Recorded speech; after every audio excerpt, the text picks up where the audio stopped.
নমস্কার, বাঙালির পেট পুজো চ্যানেলে আপনাদের সকলকে জানাই স্বাগত। বাজারে নতুন আলু উঠে গেছে, তো এই নতুন আলু কিন্তু পুরনো আলুর থেকে খেতে কিন্তু অনেকটাই টেস্ট লাগে। এই নতুন আলু দিয়ে আজকে আমি আলুর দম তৈরি করব। এই আলুর দম তৈরি করার জন্য আমি কিছু নতুন আলু নিয়েছি, আর আলুর সাইজগুলো সব থেকে ছোটো সাইজ নিয়েছি। এই ছোট আলু কিন্তু বড় আলুর থেকে তুলনামূলকভাবে দামেও কম হয়। আলুগুলোর খোসা ছাড়িয়ে নিয়েছি, আর যে আলুগুলো একটু বড় সাইজের ছিল সেগুলো আমি মাঝখান থেকে কেটে অর্ধেক করে নিয়েছি। আলুগুলোর আমি খোসা ছাড়িয়ে নিয়ে ধুয়ে পরিষ্কার করে নিয়েছি। এবার এই আলুগুলো আমি সেদ্ধ করে নেব। তার জন্য কড়াইয়ের মধ্যে আমি আলুগুলোকে দিয়ে দিচ্ছি, আর আলুগুলো সেদ্ধ হওয়ার মতো পরিমাণ মতো জল দিয়ে দিচ্ছি।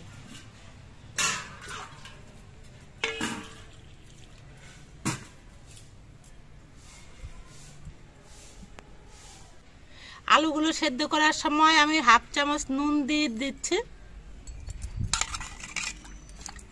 আর ঢেকে দিচ্ছি, তাহলে আলুগুলো খুব তাড়াতাড়ি সেদ্ধ হয়ে যাবে।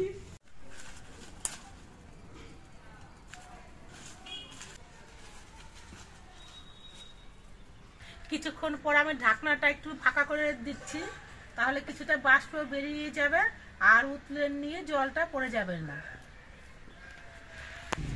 মিনিট 20 পর আমি ঢাকনাটা খুলে নিচ্ছি আর খুন্তি দিয়ে দেখে নিচ্ছি যে আলুগুলো সেদ্ধ হয়েছে কিনা। আলুগুলো সেদ্ধ হয়ে গেছে, এবার এই আলুগুলো আমি নামিয়ে নিচ্ছি।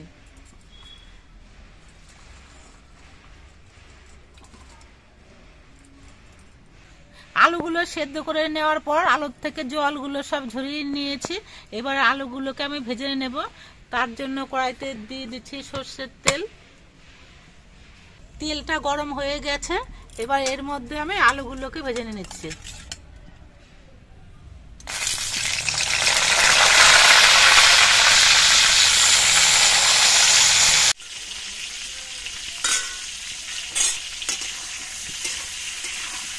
আলুগুলো ভাজার সময় আমি অল্প করে নুন দিয়ে দিচ্ছি।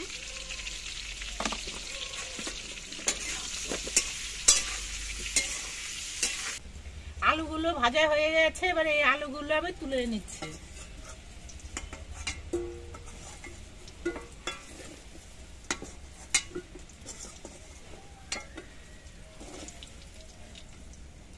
এদিকে আমি কিছু মশলা বেটে রেডি করে নিয়েছি। আমি 3টে বড় সাইজের পেঁয়াজ পেস্ট করে নিয়েছি, কিছু রসুন বেটে নিয়েছি, আর কাঁচা লঙ্কা বেটে নিয়েছি, টমেটো বেটে নিয়েছি একটা বড় সাইজের, আর আদা বেটে নিয়েছি। এবার কড়াইতে যেটুকু তেল আছে এই তেলের মধ্যেই আলুর দমটা রান্না হয়ে যাবে। তো তার জন্য এর মধ্যে দিয়ে দিচ্ছি 2টো তেজপাতা, একটা শুকনো লঙ্কা কাটে 2 টুকরো করে দিয়ে দিচ্ছি, কয়েকটা গোটা গরম মশলা দিয়ে দিচ্ছি, অল্প একটু গোটা জিরে দিয়ে দিচ্ছি। মশলাগুলো ভাজা হয়ে যাওয়ার পর এর মধ্যে রসুন বাটা দিয়ে দিচ্ছি। রসুনটা আমি 2-1 মিনিট ভেজে নেব। রসুনটা ভাজা হয়ে যাওয়ার পর একটা সুন্দর সেন্ট বেরিয়েছে। এবার এর মধ্যে আমি পেঁয়াজ বাটাটা দিয়ে দিচ্ছি।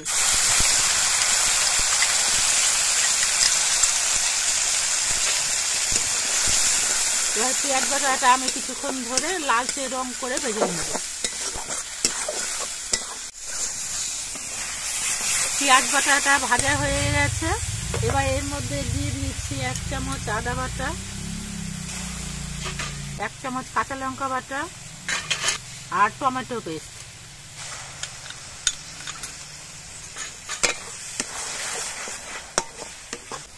দিয়ে দিচ্ছি পরিমাণ মতো হলুদের গুঁড়ো, 1 চামচ ধনের গুঁড়ো, 1 চামচ জিরের গুঁড়ো, আর 1 চামচ কাশ্মীরি লঙ্কার গুঁড়ো। এবার এই মশলাগুলোর মধ্যে অল্প পরিমাণ জল দিয়ে দিচ্ছি যাতে মশলাটা পুড়ে না ওঠে। মশলাগুলো বেশ কিছুক্ষণ ধরে কষিয়ে নিতে হবে। মশলাগুলো কষানোর সময় আমি অল্প একটু চিনি দিয়ে দিচ্ছি। মশলাগুলো কিছুক্ষণ কষিয়ে নেওয়ার পর এর মধ্যে আমি ভেজে রাখা আলুগুলোকে দিয়ে দিচ্ছি। এবার আলু আর মশলা দিয়ে একসঙ্গে কিছুক্ষণ কষিয়ে নেব।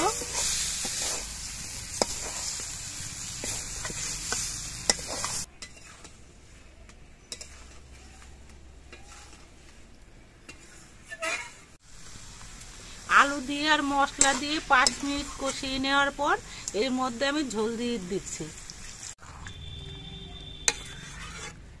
আমি ঠান্ডা জল দিয়ে ঝোলটা দিচ্ছি, তবে যদি সম্ভব হয় গরম জল দিয়ে ঝোল দিলে ঝোলটা খেতে বেশি টেস্ট হয়। খুব বেশি জল দেব না, আলুগুলো সেদ্ধ করা আছে আর আলুর দমটা বেশ গ্রেভি গ্রেভি রাখা হবে, এই জন্য ঝোলের পরিমাণটা অল্প করেই দিয়েছি। এবার ঝোলটা কিছুক্ষণ ফুটিয়ে নিতে হবে। আমি আলু দিয়ে মশলাটা কষানোর সময় নুন দেব ভেবেছিলাম, কিন্তু সেই সময়টা আমি ভুলে গেছি। এখন আমি পরিমাণ মতো নুন দিয়ে দিচ্ছি।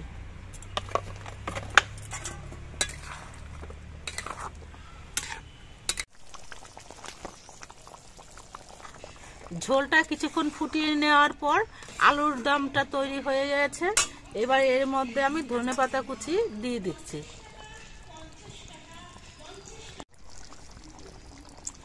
এবার ধনেপাতাগুলো মিশিয়ে দিয়ে আমি আলুর দমটা নামিয়ে নিচ্ছি।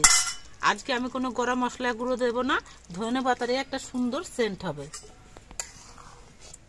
দেখুন কত সুন্দর হয়েছে, আর আলুর দমটা ঘন হওয়ার পর আরো গ্রেভি হয়ে যাবে।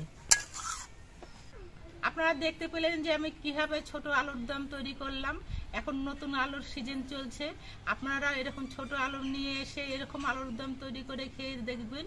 এটা ভাত, রুটি, লুচি, ফ্রাইড রাইস সব কিছুর সঙ্গে খেতে ভালো লাগবে। এখন তো শীতকাল চলছে আর ঠান্ডাও বেশ ভালোই পড়েছে।